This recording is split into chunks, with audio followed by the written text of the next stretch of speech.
Hi welcome to MWT abroad talks. Plus two കഴിഞ്ഞ് അല്ലെങ്കിൽ degree കഴിഞ്ഞ് അബ്രോഡ് പോയി പഠിക്കണം എന്ന് ആഗ്രഹമുള്ള ഒരുപാട് സ്റ്റുഡൻസ് ഉണ്ട്.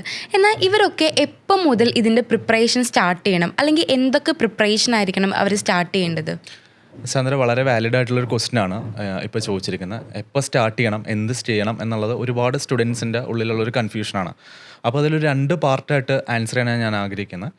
First part will be of course as A student ഏറ്റവും ഇമ്പോർട്ടൻ്റ് ആയിട്ടുള്ളൊരു ഡിസിഷൻ എടുക്കേണ്ടത് സ്റ്റുഡൻറ്റ് ആസ് എ നിങ്ങൾ തന്നെയാണ്.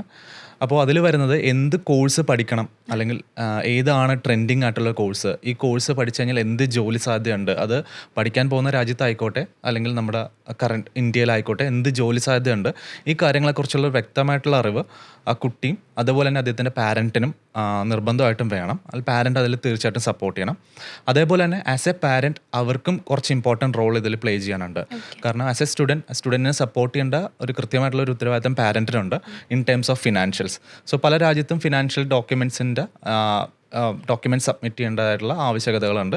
അപ്പോൾ അതനുസരിച്ച് ഡോക്യുമെൻറ്റ്സ് അറേഞ്ച് ചെയ്യാൻ പറ്റുമോ, അല്ലെങ്കിൽ എന്തൊക്കെയാണ് എനിക്ക് സപ്പോർട്ട് ചെയ്യാൻ പറ്റുന്നത്, എന്തൊക്കെയാണ് നേരത്തെ തന്നെ അറേഞ്ച് ചെയ്ത് വെക്കണം, ഈ കാര്യങ്ങളൊക്കെ കൃത്യമായിട്ടൊരു പാരൻ്റ് അറിഞ്ഞിരിക്കേണ്ടതും അതിനെപ്പറ്റി അന്വേഷിക്കേണ്ടതും തീർച്ചയായിട്ടുള്ള ആവശ്യങ്ങളുണ്ട്. ഇനി അടുത്തൊരു ഇമ്പോർട്ടൻറ്റ് പോയിൻ്റാണ്, എപ്പോഴും നമ്മളിതിന് പ്രിപ്പയർ ചെയ്ത് തുടങ്ങണം. ഒരു സ്റ്റുഡൻറ്റ് എപ്പോഴാണ് ഹയർ സ്റ്റഡീസിനെ കുറിച്ച് ചിന്തിക്കേണ്ടത്, കോഴ്സ് ഏതാണ് എടുക്കേണ്ടതെന്ന് ചിന്തിക്കേണ്ടത്. അത് പ്ലസ് ടു കഴിഞ്ഞിട്ടാണോ എന്നുള്ള ഒരു ചോദ്യമാണ് എൻ്റെ അടുത്ത് ചോദിക്കുന്നതെങ്കിൽ തീർച്ചയായിട്ടും അല്ല. അതിന് എത്രയോ മുമ്പ് ഒരു +1 പഠിക്കുന്ന സമയത്തെങ്കിലും നമ്മളിതിനെപ്പറ്റി കൃത്യമായിട്ടുള്ളൊരു അവബോധം ഉണ്ടാക്കിയെടുക്കണം.